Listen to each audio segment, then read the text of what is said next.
Hello everyone, तुम्ही सुद्धा मुंबई ते शिर्डी असा वन डे ट्रिप प्लॅन करत असाल तर हा प्लॅन तुमच्यासाठी नक्कीच परफेक्ट ठरणार आहे. सकाळी 6:20ला CSTवरून वंदे भारत एक्सप्रेस निघते आणि साधारण 11:30पर्यंत साईनगर शिर्डी रेल्वे स्टेशनला पोहोचते. ट्रेन सुरू झाली. सकाळचं असं फ्रेश वातावरण, छान अशी एनर्जी, प्रवासाची एक्साइटमेंट आणि वाईबच काहीतरी वेगळी होती. मी आणि माझी आई एन्जॉय करत करत प्रवास करत होतो.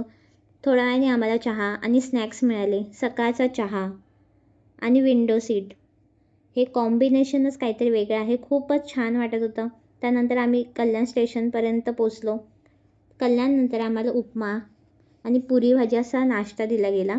टेस्ट पण खूप छान होती. बाहेरचा परिसर एन्जॉय करत करत आम्ही नाश्ता केला. ट्रेनची सर्व्हिस बोललं तर खूपच छान आहे. सकाळी 11:30पर्यंत आम्ही शिर्डीला पोचलो होतो. त्यानंतर बाहेरच तुम्हाला ऑटो आणि बसच्या सुविधा उपलब्ध आहेत. आम्ही ऑटोने पर पर्सन 20 रुपीज देऊन मंदिरापर्यंत पोचलो.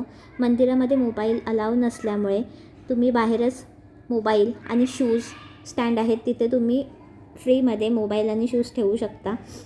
आतमध्ये असं छान दर्शन झालं आमचं. आम्ही वर्किंग डेजला गेलो होतो, त्यामुळे अगदी 1.5 तासात छान दर्शन झालं. बाहेर येऊन द्वारकामाई आणि छान असं बजरंगबलीचं मंदिर आहे, तिथे दर्शन घेतलं. तिथेच तुम्हाला भोजनालयाचे कुपन मिळतात. त्यानंतर आम्ही भोजनालयात जाऊन प्रसाद ग्रहण करून आलो. 3-3:30पर्यंत आमचं छान असं पूर्ण फिरून झालं होतं.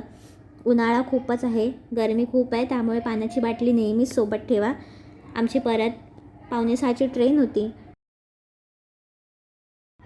जेवण झालं, थोडा आम्ही तिथेच थांबलो आणि आमची 5:45ची ट्रेन होती, त्यामुळे परत आम्ही स्टेशनच्या दिशेने निघालो. ट्रेनमध्ये परत तुम्हाला डिनर आणि नाश्ता दिला जाईल. छान असा बाहेरचा नजारा एन्जॉय करत करत 10:30पर्यंत आम्ही दादर स्टेशनला पोचलो. तुम्हीसुद्धा असा वन डे ट्रिप प्लॅन करत असाल तर हा प्रवास तुम्हाला नक्कीच उत्तम ठरणार आहे.